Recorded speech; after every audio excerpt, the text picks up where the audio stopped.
وقع فيه رجل من بعده فقال النبي صلى الله عليه وسلم تحلل، فقال بما تحلل؟ قال إنك أكلت لحم أخيك، كذا في الترغيب. وفيما نقل الهيثمي التخلل، فقال وما أتخلل يا رسول الله؟ ما أكلت لحما.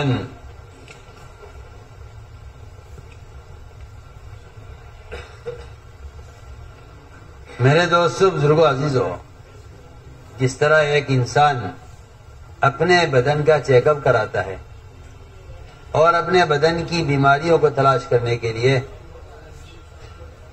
فکر مند ہوتا ہے کہ شوگر تو نہیں ہے، دل تو صحیح چل رہا ہے، جس طرح جسمانی بیماریوں کی تحقیق کرنا، اس کا علاج کرنا ضروری ہے، اس سے زیادہ اہم اور ضروری روحانی بیماریوں کو تلاش کرنا، ان کا علاج کرنا بھی ضروری ہے۔ اگر یہ نہ کیا گیا تو روحانی بیماریاں خوبیاں بن جائیں گی، روحانی بیماریاں خوبیاں بن جائیں گی۔ لوگ منکرات کو معروفات اور خرابیوں کو اپنے اندر خوبیاں اور چالاکیوں کو لوگ سمجھداری اور عقل مندی کہنے لگے۔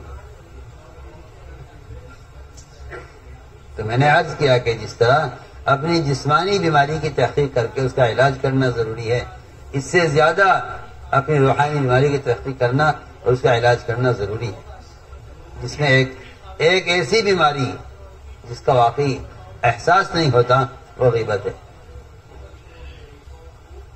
وہ غیبت کی بیماری ہے۔ اس لیے حضور اکرم صلی اللہ علیہ وسلم نے سفر معراج میں جتنے گناہ دیکھے تھے ان کی سزا اور جتنے نیکیاں دیکھی تھی ان کی جزا، جس طرح آپ نے وہاں دیکھی ہے، اس طرح آپ نے دنیا میں انسان اپنے صحابہ کو دکھلائی بھی ہے۔ جس چیز کا آپ نے وہاں مشاہدہ کیا ہے، اس چیز کے نمونے آپ نے اپنے صحابہ کو دنیا میں مشاہدے کے طور پر دکھلا بھی دیے ہیں۔ صحابہ کو آپ نے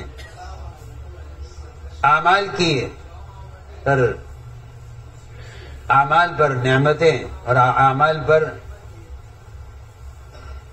وعدوں کا پرانا بھی دکھلایا، اور گناہوں پر جو وعیدیں اور عذاب ہیں اس کا بھی مشاہدہ کروایا۔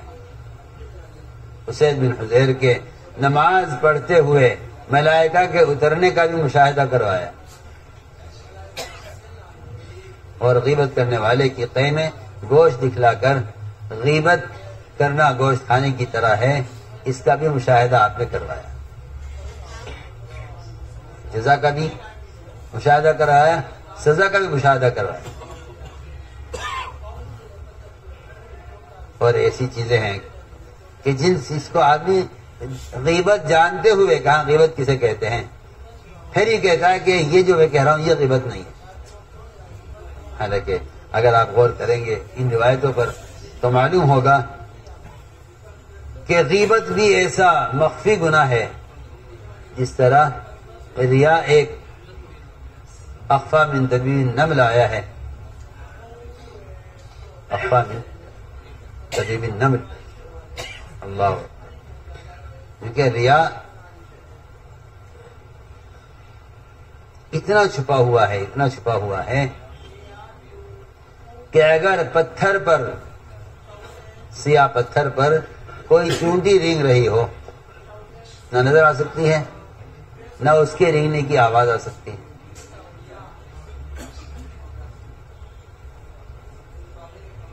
سیاہ پتھر پر اگر کوئی چونٹی رینگ رہی ہو، نہ اس کے رینگنے کی آواز آ سکتی ہے، نہ وہ نظر آ سکتی ہے۔ فرمایا کہ اس سے بھی زیادہ ریا چھپا ہوا ہے، اس سے بھی زیادہ ریا ایک بیماری ہے، ریا۔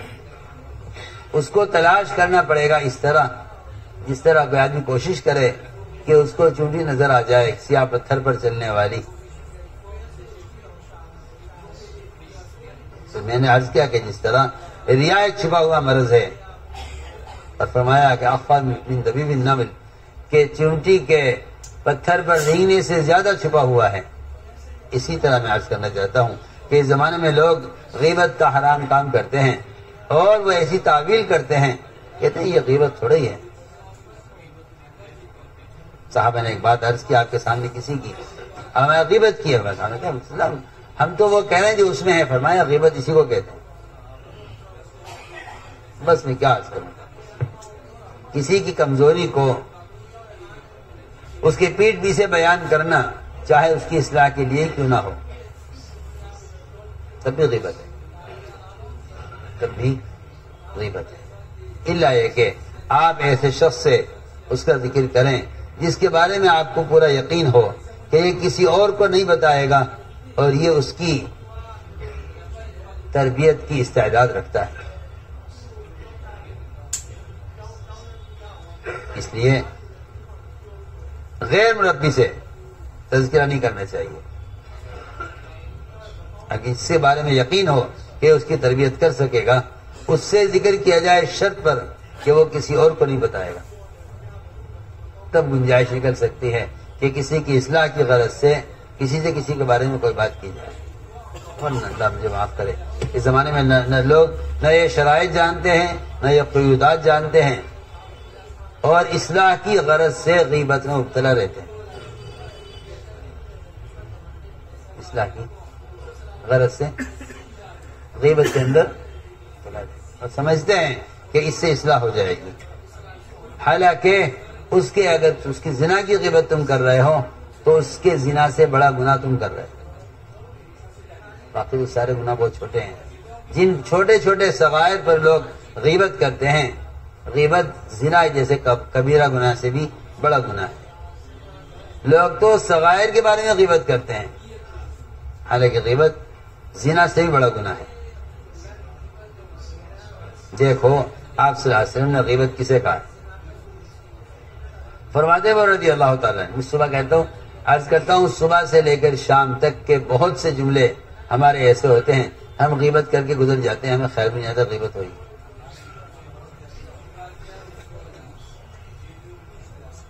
فرماتے ہیں رضی اللہ تعالیٰ، ہم بیٹھے ہوئے تھے آپ صلی اللہ علیہ وسلم کے پاس، ایک آدمی کھڑا ہوا مجلس سے،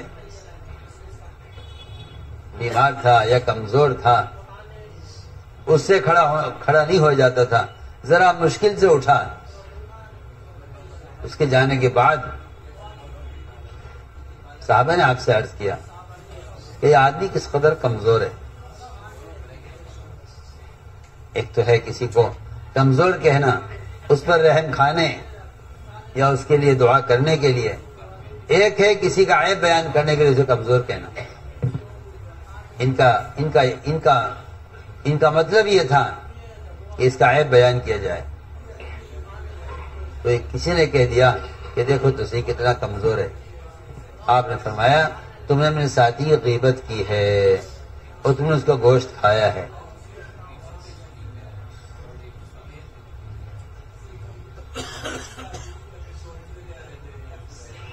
ایک روایت میں ہے، معاذ بن جبل فرماتے رضی اللہ تعالیٰ عنہ کہ کسی نے کہا یا رسول اللہ ہم تو وہ بات کہہ رہے ہیں جو اس میں ہے۔ فرمایا اگر تم نے ایسی بات کہی جو اس میں نہیں ہے، پھر تم نے بہتان باندھا ہے اور تہمت لگائی ہے، اور اگر تم وہ بات کہہ رہے ہو جو اس میں ہے تم نے غیبت کی ہے۔ امیر شعیب اپنے والد سے اپنے دادا سے نقل کرتے ہیں کہ انہوں نے آپ کے سامنے ذکر کیا ایک آدمی کا اور اس کا نکما پن ہونا بیان کیا۔ آج کل یہ بات بہت عام ہے لوگوں میں، کوئی اگر بیچارہ عمل میں کمزور ہوگا یا کسی دنیاوی کام یا کسی اپنی ضرورت کے پورا کرنے میں سست ہوگا تو لوگ کہہ دیتے عام طور سے فلاں آدمی بڑا نکما ہے۔ چنانچہ آپ کے سامنے ذکر آیا ایک آدمی کا، کسی نے کہہ دیا جی ہاں یہ تو وہ ہے کہ جب اسے کھلایا جاتا ہے تب یہ کھاتا ہے، اور جب اسے سواری پر سوار کیا جاتا ہے تب یہ سوار ہوتا ہے، یعنی خود سے اپنا کام خود نہیں کرتا، نکما آدمی ہے، لوگوں سے اپنے کام لوگوں سے لیتا ہے۔ آپ نے فرمایا کہ تم نے اس کی غیبت کی ہے۔ صحابہ نے کہا رسول اللہ ہم نے تو وہ بیان کیا ہے جو اس میں ہے۔ فرمایا تمہارا غیبت کرنے کے لیے اتنا ہی کافی ہے، اپنے بھائی کی وہ بات بیان کرو جو اس میں ہے۔ عبداللہ بن مسعود فرماتے ہیں کہ ہم آپ کی خدمت میں تھے، ایک آدمی کھڑا ہوا، مجلس سے اٹھ کر چلا گیا، دوسرے نے اس کے بارے میں اس کو عیوب بیان کیے۔ آپ ہمارے جلدی، ارے جلدی اٹھ، اس کے پیچھے پیچھے جا، بھاگ کے حلال کرا لے۔ کیا کرا لے؟ حلال کروا لو جا کر۔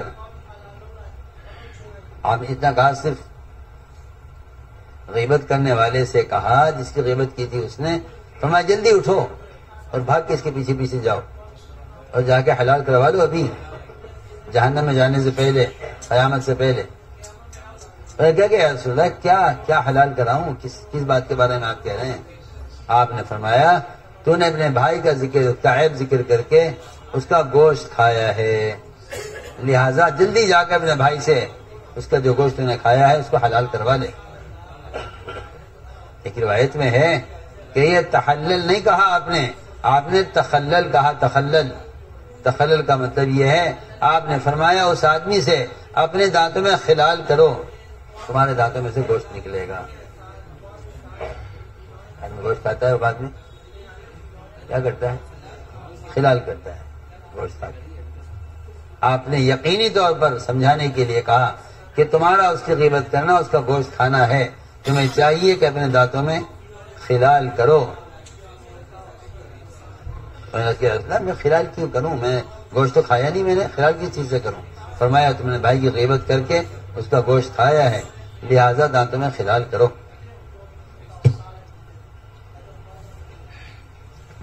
اللہم صلی علی سیدنا